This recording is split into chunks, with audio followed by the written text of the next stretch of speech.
Balurghat BDO অফিসে চলছে রক্তদান শিবির। প্রতি বছরের ন্যায় এবছরও অফিস প্রাঙ্গণে অনুষ্ঠিত হচ্ছে একটি রক্তদান শিবির।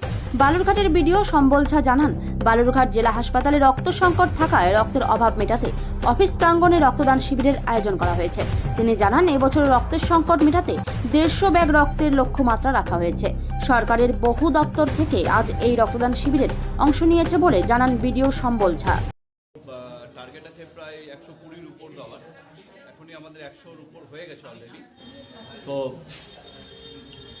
আমরা প্রত্যেক বছরই বালুরঘাট ব্লক প্রশাসন তরফ থেকে পঞ্চায়েত সমিতির সহযোগিতায় এই ধরনের ক্যাম্প করে থাকি।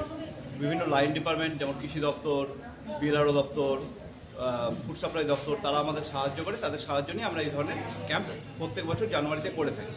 তারই অঙ্গ হিসেবে এবছরও করলাম। দক্ষিণ দিনাজপুর জেলায় রক্তের অপতুলতা আছে, ব্লাড ব্যাঙ্কগুলোতে অপতুলতা আছে, তাই জন্যই এই ক্ষেত্র থেকে বেরিয়ে আসার জন্য এই ক্যাম্পের আয়োজন। আরও কি হবে? রক্ত দিবেন আজকে হ্যাঁ, আজকে তো বললাম আমরা, চলছে সন্ধ্যা পর্যন্ত এটা চলবে। 120-র উপর মানে হয়ে গেছে অলরেডি, সেটা আমরা 150 পর্যন্ত নিয়ে যেতে চাই।